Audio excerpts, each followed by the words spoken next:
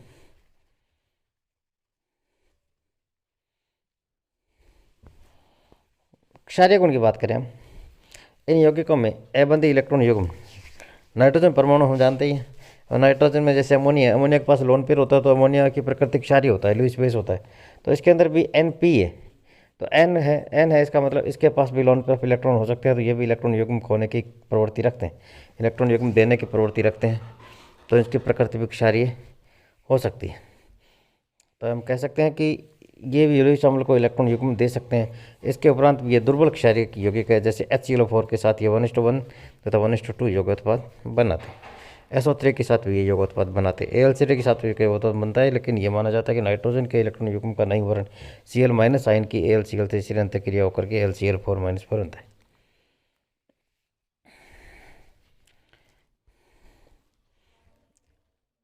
इनका उपयोग क्या है?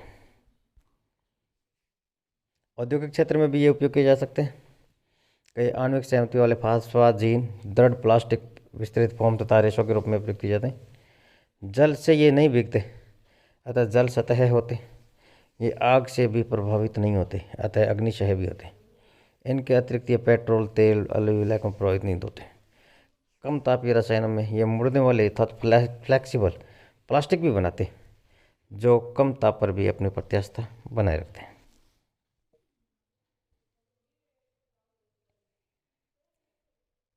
इनका उपयोग ईंधन, हौज तथा गैस किट के बनाने में किया जा सकता है। नाभिकीय विमंदक के रूप में भी इनका यूज किया जा सकता है। चिकित्सा के क्षेत्र में भी इनका पॉलीमर्स का क्या यूज है? फास्फाजिन्स का पॉली एमिनोफास्फाजिन की पतली पर थिन फिल्म का प्रयोग अस्पताल में अधिक जले हुए तथा अधिक विस्तृत घाव वाले रोगियों के उपचार में किया जाता है। जली हुई या घायल त्वचा के रूप में इनकी पतली परत को ढकने से शरीर का द्रव बाहर नहीं आता और बाहर के जीवाणु घाव पर संक्रमण नहीं कर सकते। इसके अतिरिक्त बहुलक ETOOC CH2 NH2 की होल ट्वाइस PN की N अत्यंत मंद गति से जल अपघटित हो जाता है, अतः ऑपरेशन के बाद टांके लगाने वाले धागे का निर्माण करने में यह उपयोग होता है। तो मेडिकल में भी इसका यूज है। कुछ मैन्युफैक्चर आर्टिफिशियल ऑर्गन्स भी बनाते हैं, जैसे क्लोरो एल्किल समूह द्वारा प्रतिस्थापित कुछ बहुलक, जैसे ये CF3 CH2 की होल ट्वाइस PNN अत्यधिक जल प्रतिकर्षी होते हैं, जल का विरोध करते हैं और सजीव ऊतकों के साथ कोई क्रिया नहीं करते। इनका प्रयोग कृत्रिम रक्त वाहिनियों तथा कृत्रिम मानव अंगों के निर्माण में किया जाता है। नरम खिलौने भी बना सकते हैं, विस्थापन अभिक्रियाओं के रूप में भी ये यूज होते हैं। वैसे तो पॉलीफास्फोजिन यौगिक अत्यंत उपयोगी पदार्थ है और कार्बनिक बहुलकों के बाद अकार्बनिक बहुलकों में सिलिकॉनों के बाद इन्हीं का ही ब्रॉडली यूज होता है, परंतु ये महंगे होने के कारण इनका सामान्य उपयोग नहीं हो पाता।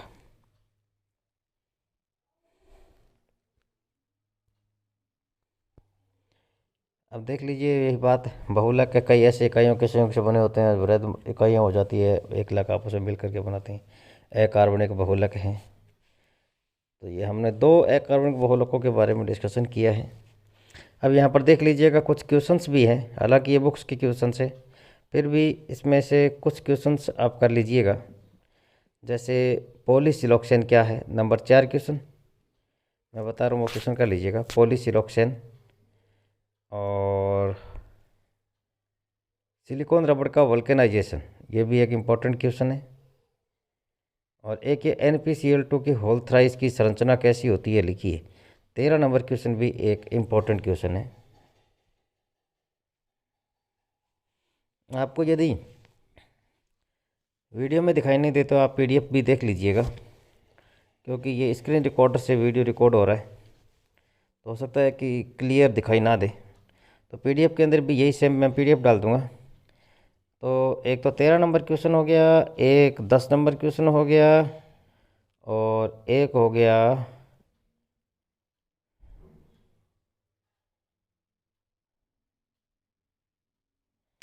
खैर इसमें तो 2 ही क्वेश्चन है। अब आगे की बात करें तो फॉस्फोजिन के कोई 2 उपयोग, 14 नंबर क्वेश्चन भी ठीक है, 15 नंबर क्वेश्चन ठीक है। कृत्रिम अंगों के लिए एक बहुलक आपको बताया था मैंने,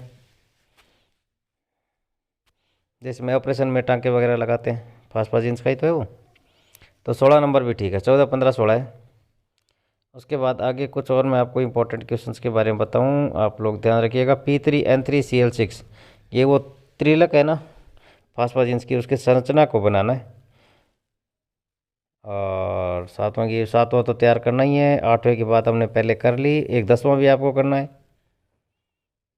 और ट्राइफॉस्फोजिन के बंध की संक्षिप्त व्याख्या 8, 9, 10 ये तीनों करने हैं भाई।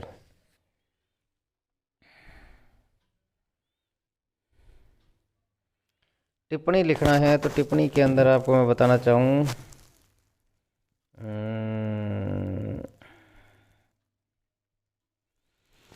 एक तो ये टिप्पणी नंबर 6, टिप्पणी नंबर 7, ये 6 और 7 ज़रूर देख लीजिएगा। एक 2 नंबर भी ठीक है, सिलिकॉन रबड़ वल्केनाइजेशन जाता है इसमें, हालांकि पहले भी हमने इसके बारे में डिस्कशन किया। ये एक है PnCl2 जल अपघटन, सेकेंड लास्ट। उसके बाद में मैं आपको बताना चाहूँ क्या होता है जब, ये बताया, इसने पूछा है क्या होता है जब, तो इसमें तो ठीक है कोई बात नहीं, 14 नंबर प्रश्न आप कर लीजिएगा। और उसके बाद में अब विस्तृत उत्तरीय प्रश्न भी आ गए हैं। फॉस्फोजिन्स पढ़ लीजिएगा यदि पिछली बार नहीं आए तो।